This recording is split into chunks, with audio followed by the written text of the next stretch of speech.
Good morning, friends. A little winter wonderland mug. It is because it is chilly this morning. Chilly Willy. It is. I hope it is warmer wherever you are than it is here. Hey, good morning, Jennifer. I hope you're well.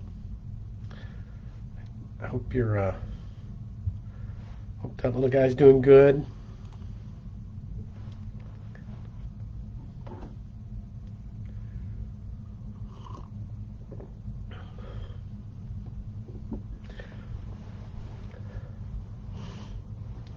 But we have clawed our way up to 19 degrees here in Fall River this morning, but it was in the single digits this morning, and so it is proper winter. Hey, good morning, John. Glad you're here. Vicky, good to see you. I am early. It happens every once in a while. I know usually I'm late, but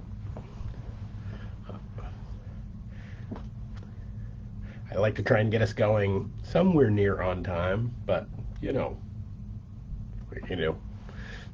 Oh, 3 degrees on your walk this morning, and yet still you did it. Well done. So, hey, Jane and John, so glad to get your card. Thank you so much. It was really a joy to receive.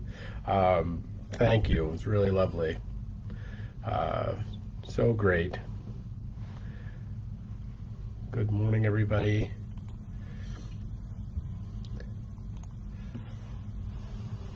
Lisa, if you're with us, so we received your card. We're so very grateful, and we're so very thankful, and really so thankful for everybody that's supported us through this time.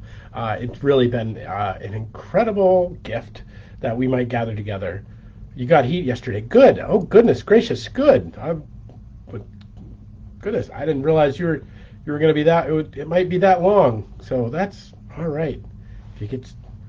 I'm glad to hear it. All in God's perfect timing. I bet. No kidding. That is good. Good to hear, Vicky. Good morning, Donna. Glad you're here.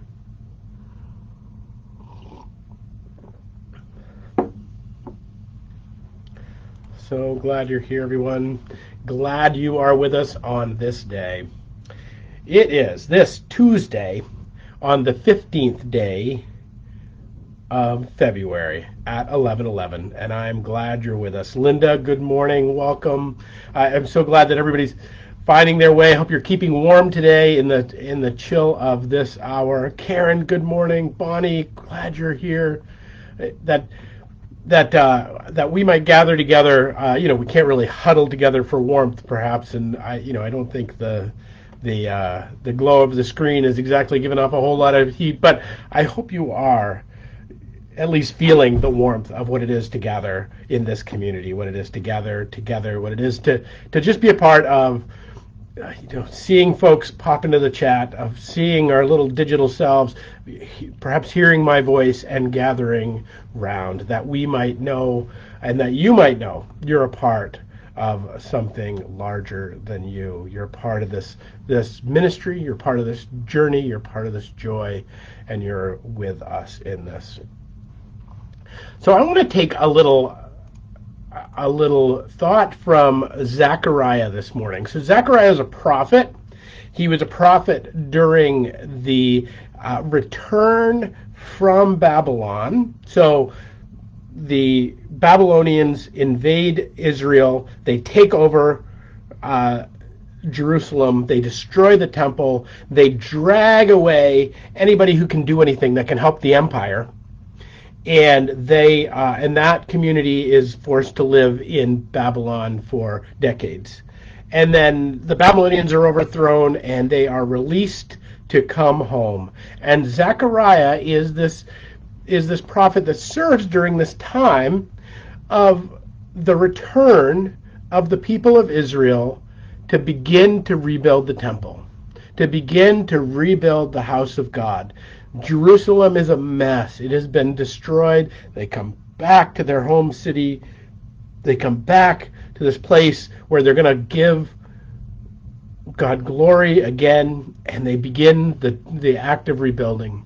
And as they begin, there is this moment in which the young people who had never had the experience of seeing Solomon's temple before begin to rejoice. And the old people who saw Solomon's temple and see the wasteland that has been created start to weep.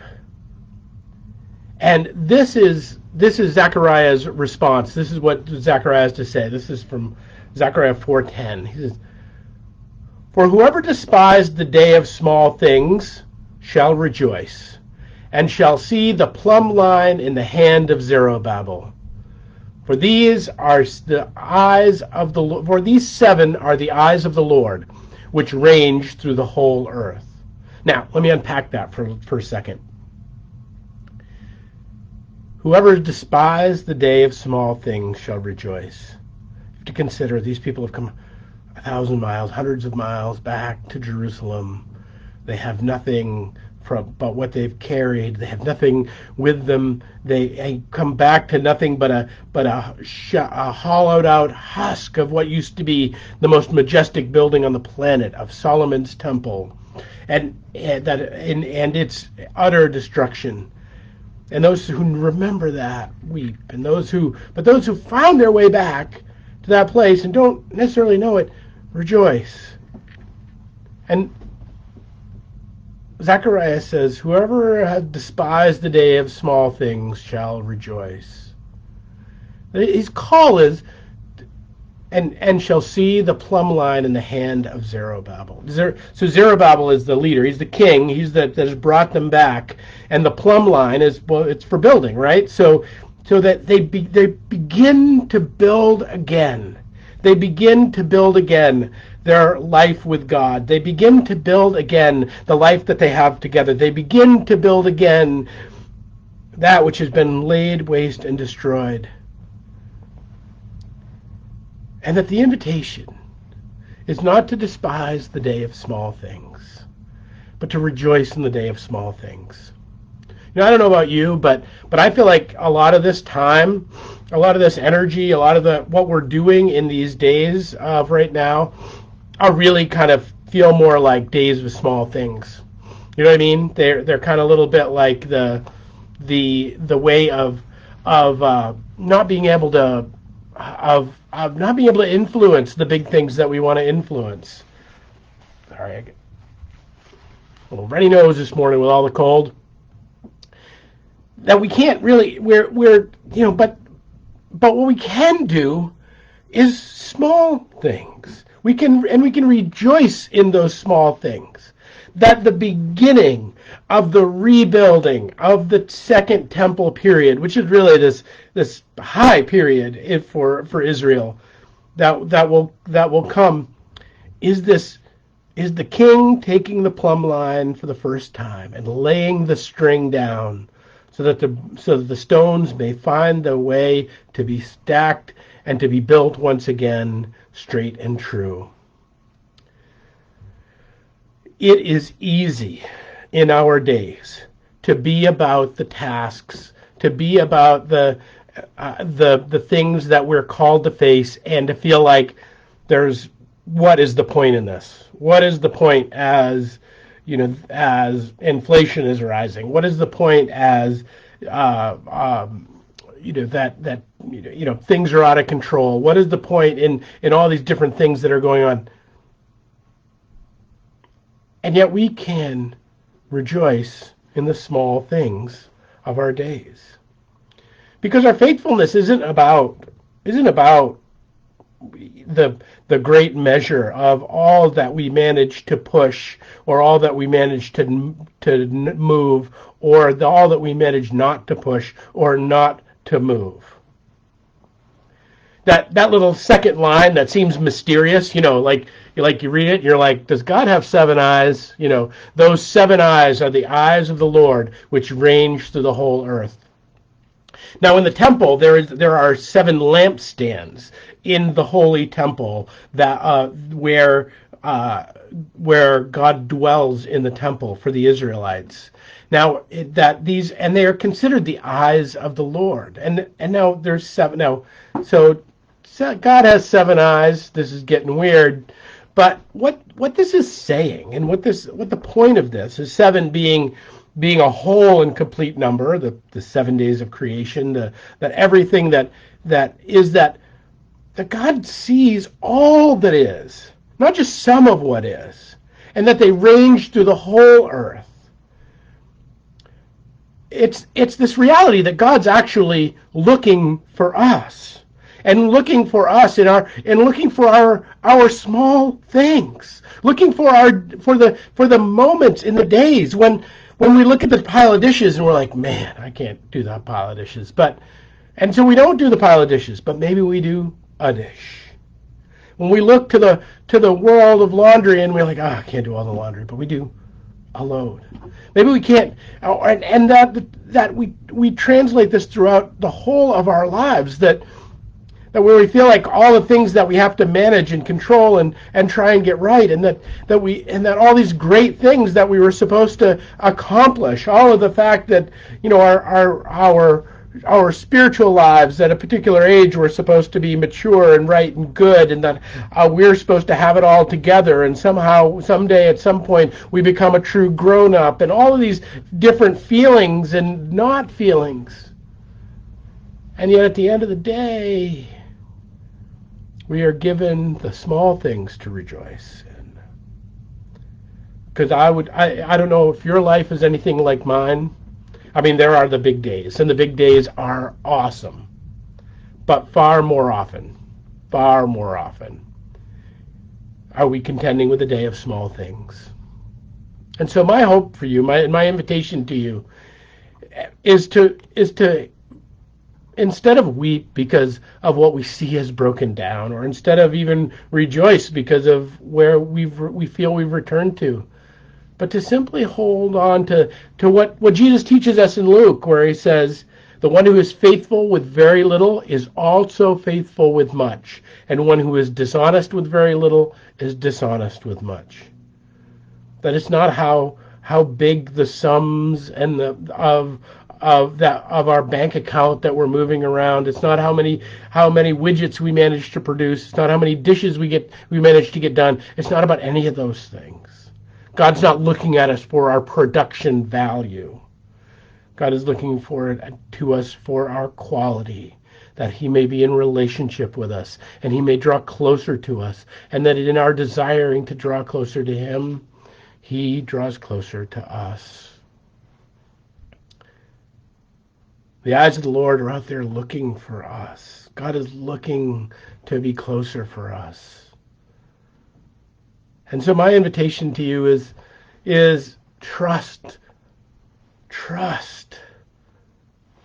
in the day of small things. Trust that the day of small things is enough. Trust that the day of small things will get you to the day of big things. Trust that even though you feel like you can't manage the things of the day, to manage the things of the moment. And that in that one act, in that one small moment, all the eyes of God are upon you, and all the faithfulness of great acts are encompassed in that small one. You know, one of my favorite pastors ever is a guy by the name of Peter Marshall. You have to be a certain age to have heard of Peter Marshall. He was the son of a coal miner, a Scottish coal miner, born as poor could be in the Highlands of Scotland, and was sent to America to get a theological education because he was smart and his parents wanted him to be educated, and he felt a call to ministry even at the earliest of ages. And they managed to get him into Columbia Theological, and he went there and he began pastoring, and he would become, in 1946, the chaplain to the United States Senate. His wife would later write a book about his ministry and his life called A Man Called Peter. And it would be made into a movie, and it would get nominated for some Academy Awards. But if you've never seen the movie, see it. It's fantastic. It does a beautiful job of kind of exemplifying his life. But he would pray for the opening sessions, just as the chaplain of the United States Senate still does, for the opening Senate, the opening moments of the United States Senate. Now he would die suddenly of a heart attack in 1949. So it was really 3 years that he would be the chaplain of the Senate. A blink of time, really. And yet his prayers and his faithfulness and his dutifulness would go on to inspire generations and go on to touch my life. But on January 27th, he was taken to the hospital and he would die of a heart attack. And yet, just before, he had written this prayer for the next opening on January 29th of the next opening of the Senate. And his wife, and one of his dying words was to make sure that the prayer I wrote gets said before the Senate. And he said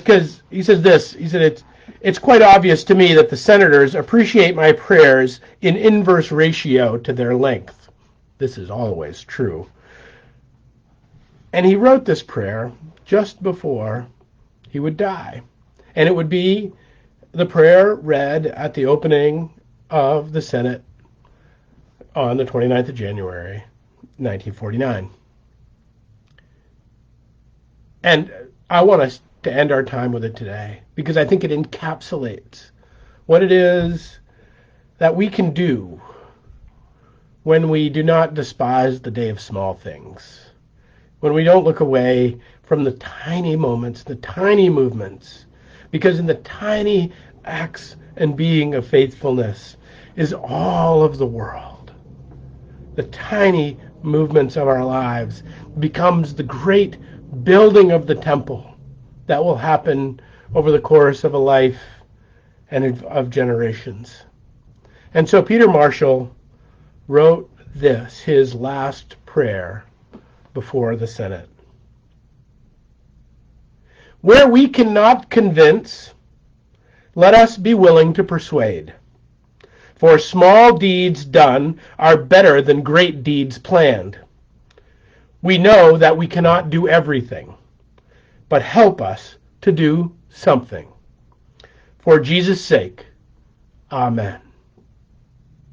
Friends, I hope you will do something today. You will trust in the day of small things and a God who uses all small things to the glory of the building of heaven in this world. It's my hope for you today, and I hope you have a great and good and wonderful day, and you keep warm. Goodness gracious. Peace and grace, my friends. We'll pick it up tomorrow with another 11:11.